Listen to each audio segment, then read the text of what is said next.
السلام عليكم ورحمة الله وبركاته. أعوذ بالله من الشيطان الرجيم. بسم الله الرحمن الرحيم.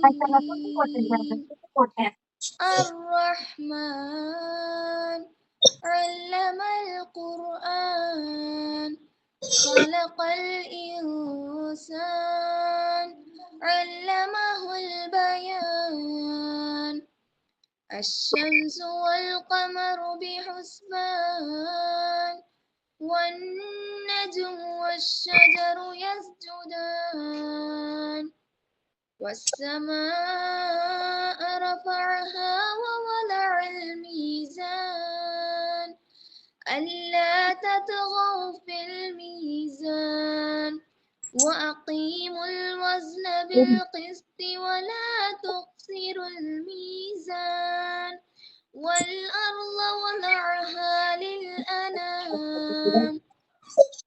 அளவற்ற அருளாளனும் நிகரற்ற அன்புடையோனும் ஆகிய அல்லாஹ்வின் திருப்பெயரை கொண்டு ஆரம்பம் செய்கிறேன்.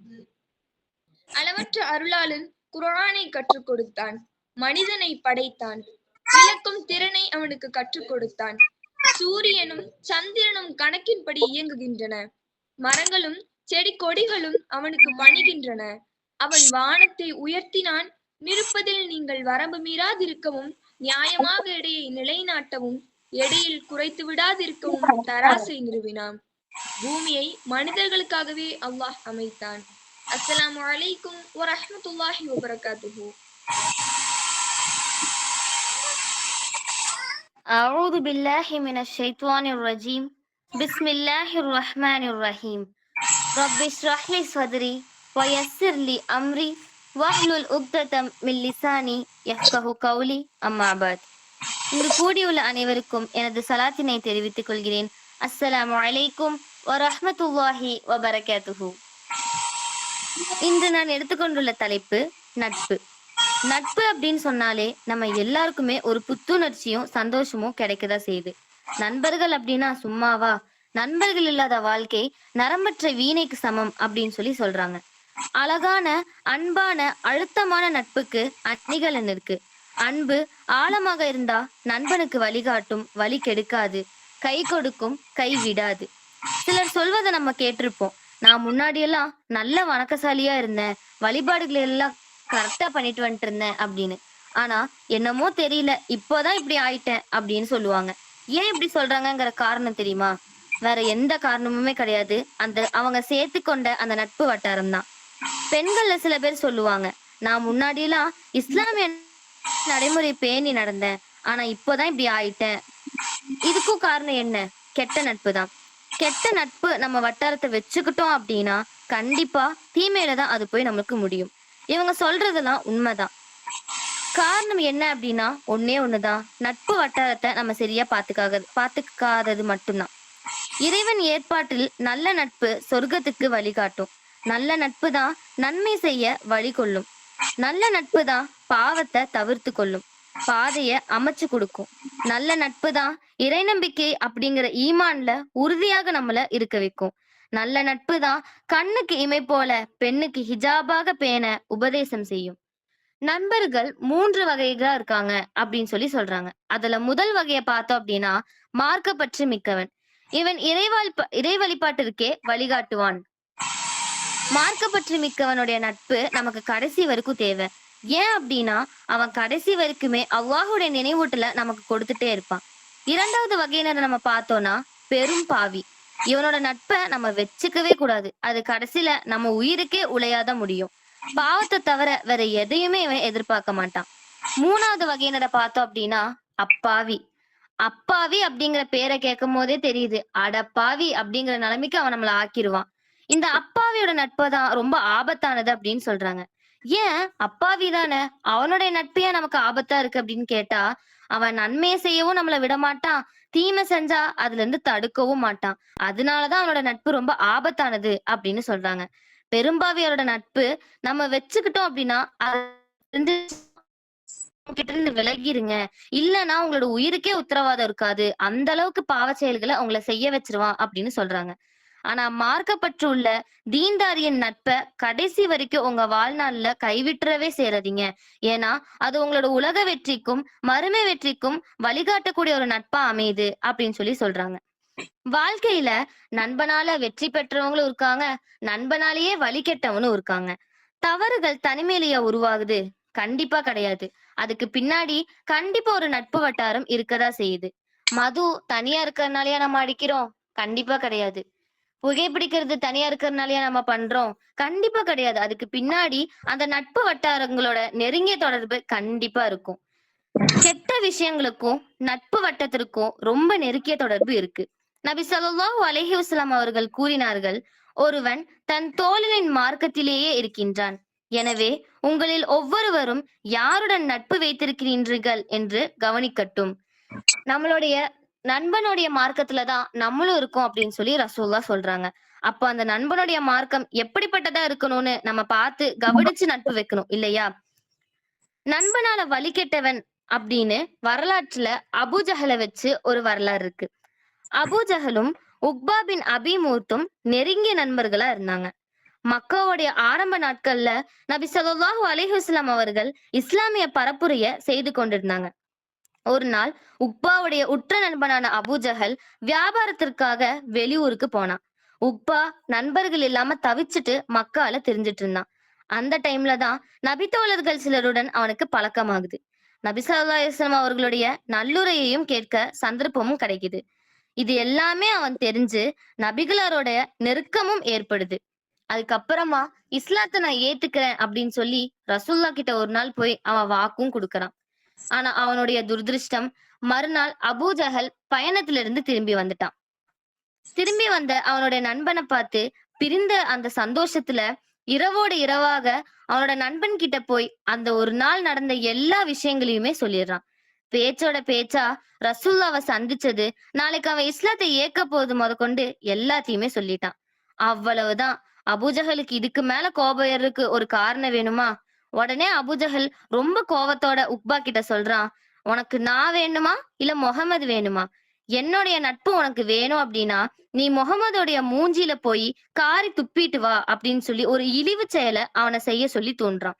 அதே போல உக்பாவும் நட்புடைய நட்புடைய அந்த சூழ்நிலையில நட்பு கண்ணை மறைச்சு இத்தகைய இழிவு செயலியும் ரசூல்லா கிட்ட போய் சேரான். அதோட நிறுத்திக்கிட்டாலும் பரவாயில்ல. அதுக்கு மேலயும் ரசூல்லாக்கு நிறைய துன்பங்களை தரக்கூடியவனா உக்பா மாறிட்டான். காபால நபிகளார் ஸல்லல்லாஹு அலைஹி வஸல்லம் இறைவனை வழிபட்டு கொண்டிருந்த போது ஒட்டகத்துடைய நாற்றம் எடுக்கும் குடலை கொண்டு அவருடைய கழுத்துல போட்டுட்டான். மற்றவர்கள் பார்த்து கொண்டிருக்கும் போது நபிகளாருக்கு பின்பக்கமா வந்து அவருடைய கழுத்துல கரடு முரடான் துண்டை போட்டு இறுக்கி அவரை நிறைய துன்புறுத்தி இருக்கான். எந்த அளவுக்கு உக்பா மாறிட்டான் அப்படின்னா, ரசூல்லாவ மக்காலேயே வச்சு உக்பாவை தவிர வேற யாருமே இந்த அளவுக்கு துன்பங்களை கொடுத்ததே கிடையாது அப்படிங்கிற அளவுக்கு ரொம்பவே மாறிட்டான். இவனை மாறக்கூடிய காரணம் என்ன? அவனுடைய கெட்ட நட்பு. இஸ்லாத்தை ஏத்து சொர்க்கத்தினோட வாசலை அடையக்கூடிய அந்த நேரத்துல கெட்ட நண்பனால் அவன் சொர்க்கத்தை தேர்வு செய்யாம நரகத்தை தேர்வு செஞ்சுட்டான். இதோட பின்னாடி இருக்கிற விளைவுகள் அவனுக்கு இப்போ தெரியறது இல்ல. மறுமையில இவன் எவ்வளவு கஷ்டப்படுவான். இந்த மாதிரி கெட்ட நட்புகள் நம்ம வச்சுக்கிட்டோம்னா எந்த மாதிரி நம்ம நிலைமை இருக்கும் அப்படின்னு திருக்குர்ஆன்ல 25வது அத்தியாயத்துல அல்லாஹ் குறிப்பிடுகிறான்.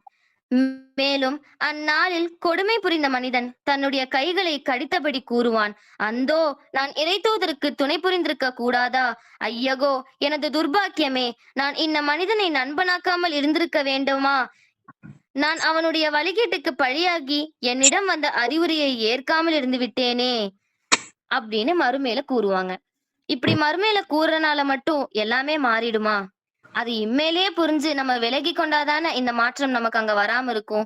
இந்த மாதிரி ஒரு வார்த்தைய நம்மளும் மறுமையில கூறணுமா? கண்டிப்பா கூடாது.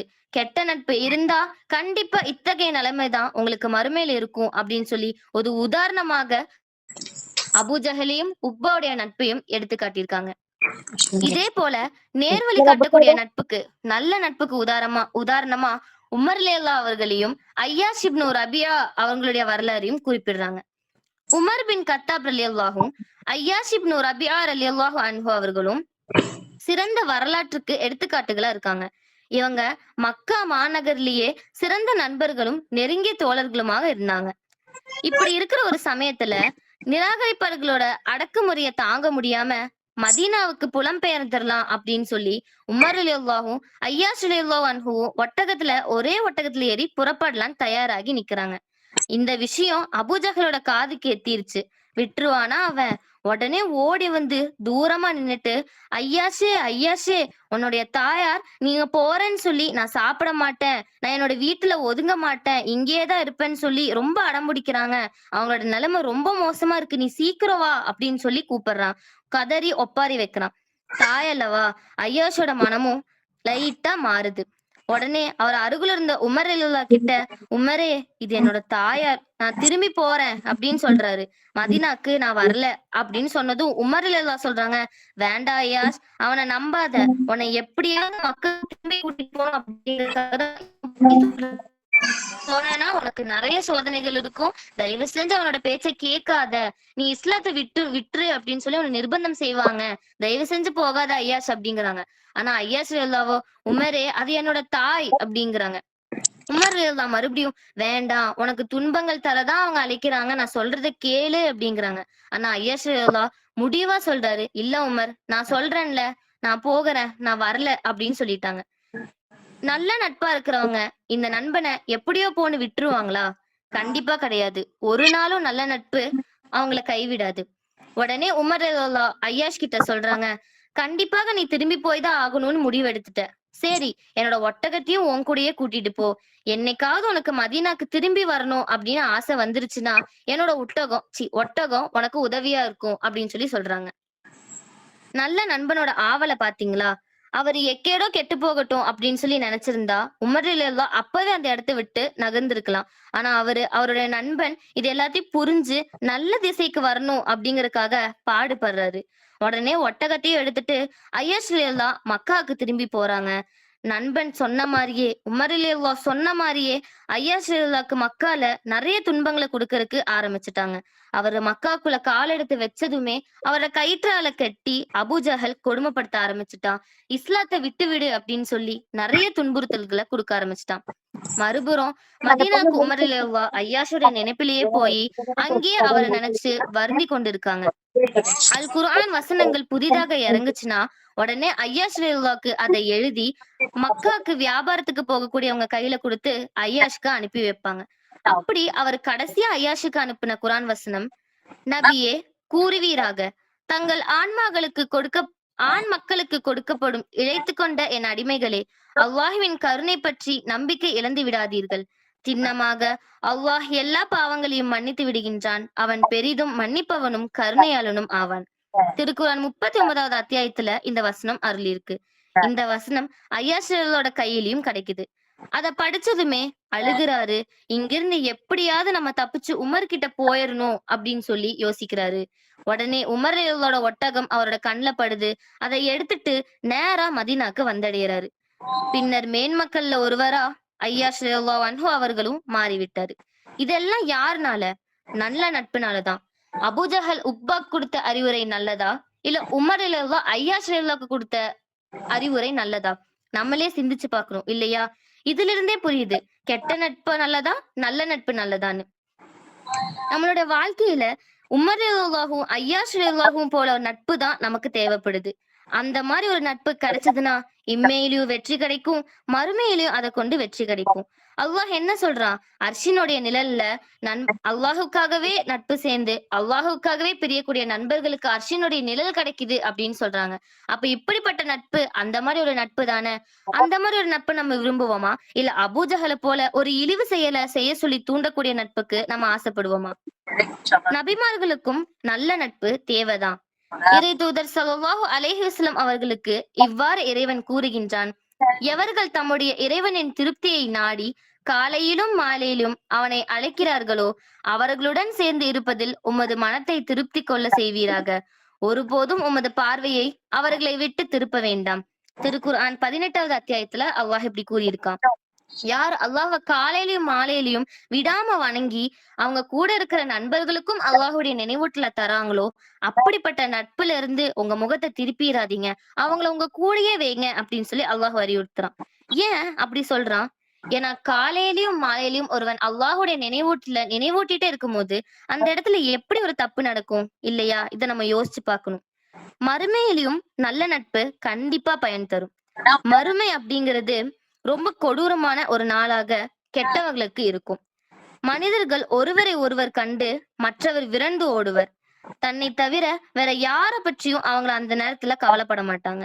இத குறித்து திருக்குர்ஆன் 80வது அத்தியாயத்துல அல்லாஹ் கூறுறான், அந்நாளில் மனிதன் விரண்டோடுவான். தன் சகோதரனை விட்டும், தாயையும் தந்தையையும் விட்டும், தன்னுடைய மனைவியையும் குழந்தைகளையும் விட்டும், அவர்களில் ஒவ்வொருவருக்கும் அந்நாளில் தன்னை தவிர வேறெவரையும் பற்றியும் கவனம் செலுத்த முடியாத நிலை வந்தே தீரும். இப்படிப்பட்ட ஒரு நிலைமை மறுமையில வரும்போது நம்மளுடைய நட்பு முதல்ல நமக்கு கண்ணுக்கு தெரியுமா? கண்டிப்பா தெரியாது. ஆனா நல்ல நட்பு அந்த நேரத்திலயும் நமக்கு ஆழமாகவும், அன்பாகவும் சொர்க்கத்துக்குள்ள நுழையக்கூடிய ஒரு வாய்ப்பை பெற்றுத் தரும். இதே போல அல் குர்ஆன் கூறுது, அந்த நாள் வந்துவிடும் பொழுது இறை அச்சத்துடன் வாழ்ந்தவர் தவிர ஏனைய நண்பர்கள் அனைவருமே ஒருவருக்கொருவர் பகைவர்கள் ஆகி விடுவார்கள். திருக்குர்ஆன் 43வது அத்தியாயத்துல அல்லாஹ் இதை குறிப்பிடுறான். இரையச்சத்தோட இருக்கிறவங்க மட்டும்தான் அந்த நாளை வெற்றி பெற முடியும். ஆனா அந்த இரையச்சம் இல்லாத ஒரு நட்பு அந்த நாள்ல விரோதிகளாகவும் பகைவர்களாகவும் தான் இருப்பாங்கன்னு அல்லாஹ்வே குறிப்பிடுறான். கூடா நட்பு கேடாய் முடியும் அப்படின்னு நம்ம கேள்விப்பட்டிருக்கோம். ஆனா ஆழமான நட்பு ஆபத்தான வேலைகளிலும் நம்மள காப்பாற்றும். மறுமை நாள் எத்தகையக்குரிய ஒரு நாள். அந்த நாள்ல நம்மளுடைய நட்பு காப்பாத்தக்கூடிய நட்பா வேணுமா? இல்ல அந்த நாள்ல நம்ம ஏன்டா இவன் கூட நட்பு வச்சுக்கிட்டோம் அப்படின்னு நினைக்கிற அளவுக்கு ஒரு நட்பா இருக்கணுமா? நம்ம சிந்திச்சு பார்க்கணும். ஒரு தடவை நபி ஸல்லல்லாஹு அலைஹி வஸல்லம் அவர்கள் பள்ளிவாசல்ல நுழையறாங்க. உள்ள நுழைஞ்சதுமே அபூபக்கர் எல்லாம் எங்க அப்படின்னு சொல்லி கேக்குறாங்க. இதோ நான் இங்க இருக்க இறை தூதரே அப்படின்னு சொல்லி அபூபக்கர் ரலியல்லாஹுவும் ஆசையோட கூறுறாங்க.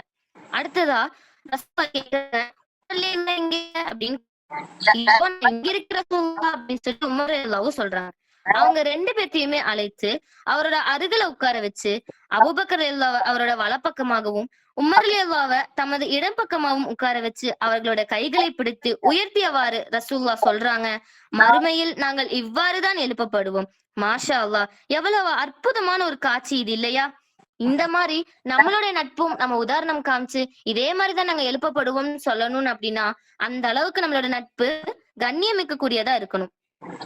யோசிச்சு பாருங்க, நம்ம மறுமையில யாருடன் எழுப்பப்பட வேண்டும்? ஒரு நடிகனுடையா, ஒரு பாடகனுடையா, இல்ல ஒரு விளையாட்டு வீரனுடையா, இல்ல நம்ம இந்த உலகத்துல இருக்கிற எல்லா கேடு கெட்ட விஷயங்களும் செஞ்சு நம்மள வழிகெடுத்துட்டு இருக்கிற கெட்ட நண்பன் கூடயா? யோசிச்சு பார்க்கணும். இவங்கனால எல்லாம் மறுமையில நமக்கு உதவ முடியாது.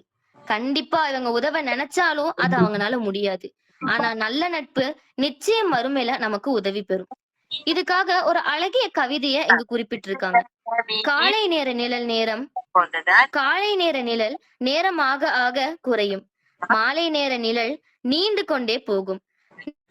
நல்ல நட்பு மனிதனின் மரணம் வரை மாலை நிழலாக நீளும். துன்பத்திலும் துயரத்திலும் வறுமையிலும் மறுமையிலும் இளைப்பாறுதல் தருவது நல்ல நட்பே. எவ்வளவு சிறப்பான வரிகள் இல்லையா? காலை நேர நிழல் சீக்கிரமா மறைஞ்சிரும். ஆனா அதே மாலை நேர நிழல் ரொம்ப நேரம் நீண்டு இருக்கும். அது போலதான் நல்ல நட்பும் ஒரு மனிதனோட மரணம் வரை நீடிச்சு நிலைத்து இருக்கும் அப்படின்னு சொல்றாங்க. அந்த மாதிரி நீடிச்சு நிலைத்திருக்கிற நல்ல நட்பு நமக்கு வேண்டுமா? இல்ல நீடிச்சு இருக்கிற வாழ்க்கையை ஃபுல்லா பயன்படுத்தாம நம்மள துரோகிச்சு நம்ம கூடயே சேர்ந்து எல்லா பாவங்களையும் பண்ணி நம்மளையும் நல்லது பண்ண விடாம அவங்களும் நல்லது பண்ணாம கெட்ட வழியில போகக்கூட நட்பு வேணுமா? இதை எல்லாமே பிரித்து அருள்றதுக்காக தான் அல்லாஹ் நிறைய விஷயங்களை நமக்கு கத்துக் கொடுக்கிறான். ஆகவே நமது நட்பு வட்டம் யாருடன் இருக்க வேண்டும் என்பதை ஒவ்வொருவரும் தாமாகவே தீர்மானித்து முடிவெடுக்கும் தருணம் இது. ஐயகோ, இவனுடன் நான் நட்பு வைக்காமல் இருந்திருக்க கூடாதா என்று மறுமையில் நம் வாயில் நாமே விரல் வைத்து கடிக்கும் நிலை உங்களுக்கும் எனக்கும் வரவே வேண்டாம். இந்நஅஊது பில்லாஹ். அல்லாஹ் அதிலிருந்து நம்மளை பாதுகாத்து நல்ல நட்பு வட்டாரத்தை உருவாக்கி அதை கொண்டு மறுமை வெற்றி பெறுவதற்கு நம் அனைவருக்கும் அல்லாஹ் அருள் புரிவானாக என்று கூறியவளாக எனது உரையை நிறைவு செய்து கொள்கிறேன். வாஹித் தவானா அனில் ஹம்துலில்லாஹி ரப்பில் ஆலமீன். அஸ்ஸலாமு அலைக்கும் வரஹ்மத்துல்லாஹி வபரகாத்துஹு.